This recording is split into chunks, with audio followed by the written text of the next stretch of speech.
เช้าสบายดีท่านผู้ชมท่านผู้ฟังที่เคารพทั้งที่หัวข้อของต่างขึ้นมาเนาะก็คือว่าเป็นยังน้ำจึงท่วมเมืองกุดคำขออนุญาตนำพา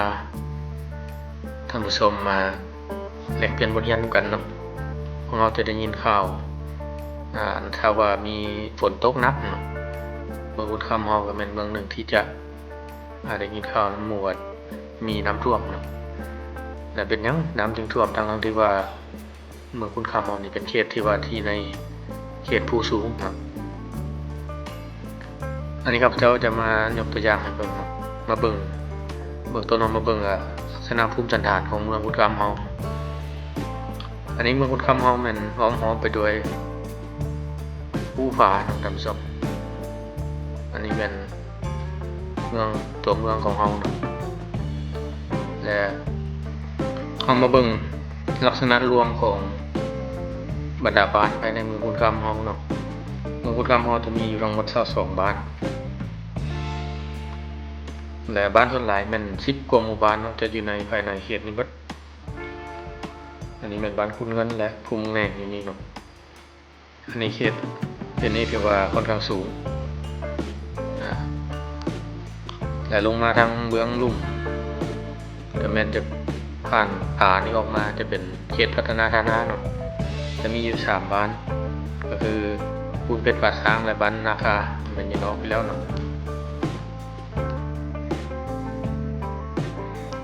อันนี้ก็ตึกบ้านนาที่เมืองลับแลมีชื่อเสียงโด่งดังนะเราเบิ่งลักษณะรวมของตัวเมืองเนาะมันเมืองกุดคำเรามันเป็นเขตภูมิสันฐานที่ว่าเต็มไปด้วยภูเขาเนาะเต็มด้วยภูผาอ้อมฮอกและบรรดาบ้านก็มันตั้งอยู่แคมน้ำหินบูนเนาะแคมน้ำหินบูนนี่แม่นมาจาก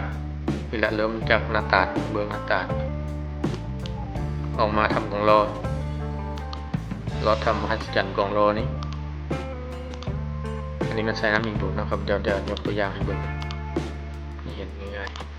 ๆเรียบมาตามแคมผานี่เนาะมันบุมีทางซอสออกมาได้เนาะที่ลัดออกมานี่บุมีนะที่ลัดออกมาที่บุมีน้ำหินบูนนี่จะได้เลาะเรียบมาอันนี้เนาะตามแคมผานี่ผ่านบรรดาบ้านต่างๆของเมืองกุดคำอันนี้เป็นบ้านเขตบ้านแข้งน้ำนอนแถวนี้เนาะ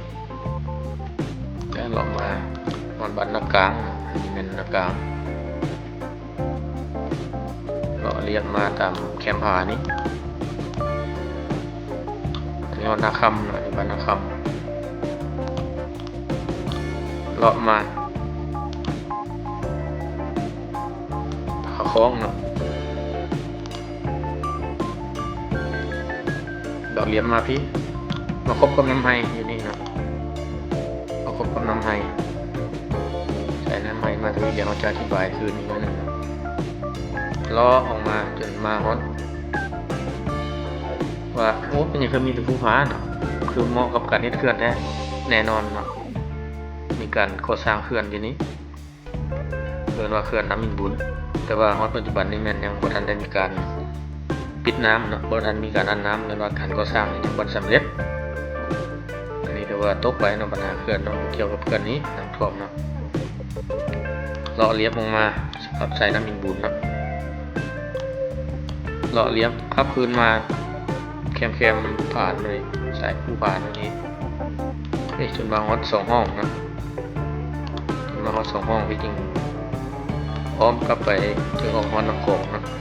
ตกใส่แม่น้ำโขงอีกวันนี้เรากลับมาเบิ่งเมืองกุดคำเรามาสังเกตดูว่าเมื่อน้ำบริเวณแถวนี้เนาะเวลามีฝนตกหนักจะให้มวลน้ำมหาศาลไหลหลั่งโฮมมาแล้วก็เราก็สังเกตเบิ่งก็คือกับจ่วยเนาะเวลามีน้ำหลายๆแต่ว่าปล่องออกมีแต่สำนีเนาะน้อยๆปล่องออกใส่น้ำมันบูนปล่องเดียวนี่เนาะแล้วมาเบิ่งข้าวเบิ่งระดับน้ำอยู่จุดบ้านนากลางนี่ทางที่ว่าจะสูงกว่าเนาะนี่นากลางนี่ระดับน้ำอยู่ที่เกือบ10 เมตรเนาะ 9 เมตร 10 เมตรแต่ว่าตรงกันข้ามบอนที่ลุ่มกว่าเนาะก็คือแถวคุณเพชรเนาะที่ว่ามีลาวัดแทงน้ำเหมือนกันระดับน้ำนี่ยังบ่ทันฮอดเขตหมายความว่าน้ำนี่จะมาอั่งกันอยู่เขตนี้ก็คือจุดที่เราเห็นน้ำข่าวเนาะเขตนาคำหาบ้านกุสำหรับปี2025นี้อันนี้เป็นนาคำเป็นน้ำมันเริ่มอั่งอยู่แถวนี้นะระบายประทันนั่นกลางภาพรวมระบายประทันทีละยิ่งมาฮอดบ้านเพราะว่าแถวนี้มันเป็นเขตต่ำเนาะเลาะเลียบตามสายน้ำนี่จนฮอดผีบ้านกุ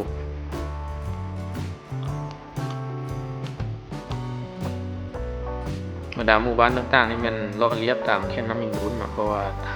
ำไปตามความสะดวกสบายในการนำไซน้ำมาแล้วตามปุญญาตายายเขาก็พากันเฮ็ดมากับลักษณะนั้นเนาะ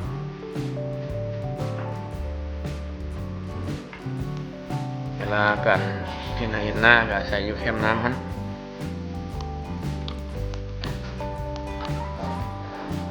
บัดนี้ก็มีคนมาตั้งข้อสงสัยเนาะว่า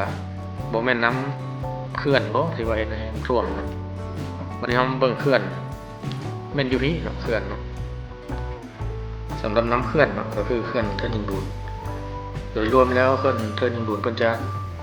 ได้ทำน้ำมาจากน้ำเทินเนาะโดยผ่านการเจ้าอุโมงค์ลอดมาหาเมืองคำเฮาข้าพเจ้าคิดว่าอาจจะบ่แม่นน้ำเขื่อนเนาะเพราะว่ามวลน้ำที่เพิ่นปล่อยออกมานี่ก็บ่ได้หลวงได้หลายเพราะว่าออกมานี่เนาะอันนี้เป็นเขื่อนออกมาน้ำสนามที่น้ำสนามนี่จะมีต้นกำเนิดของน้ำไห้นะลอดออกมานี่อันนี้มันใช้น้ำไห้ลงมาประจบกับน้ำเทินที่ออกมาจากเขื่อนนั้นผ่านบ้านนาคาวนะผ่านเลาะเลียมมาจึงมาพบกันกับน้ำอินบูนอยู่เขตบ้านนาคาวเก้าพี่นะอันนี้เป็นน้ำอินบูนอันนี้เป็นน้ำไห้นะน้ำไห้นี่เป็นชื่อเป็นน้ำสนามนะ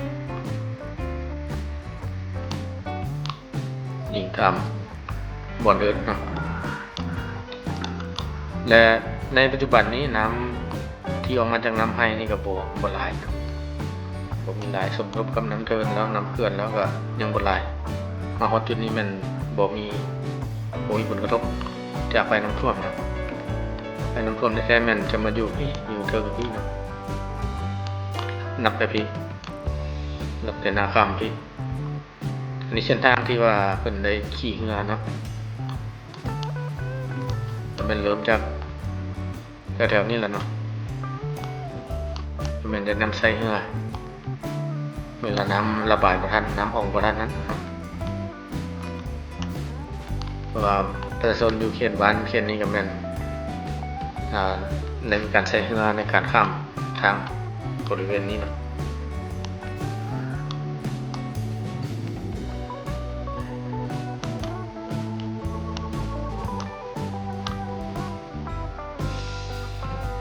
อยากจะมีลักษณะแนวนั้นเนาะท่านผู้ชมผู้ใดมีคำคิดคอมเมนต์อะไรก็เป็นคอมเมนต์มาแลกเปลี่ยนกันเบิ่งเนาะสำหรับข้าพเจ้าตามความเข้าใจกันมันจะประมาณนี้เนาะน้ำบุญเขานี่มันจะมาออกปล่องเดียวเอาง่ายๆใช่เนาะจะเป็นเรื่องว่าการทางออกของน้ำนี่แหละมันแคบนะ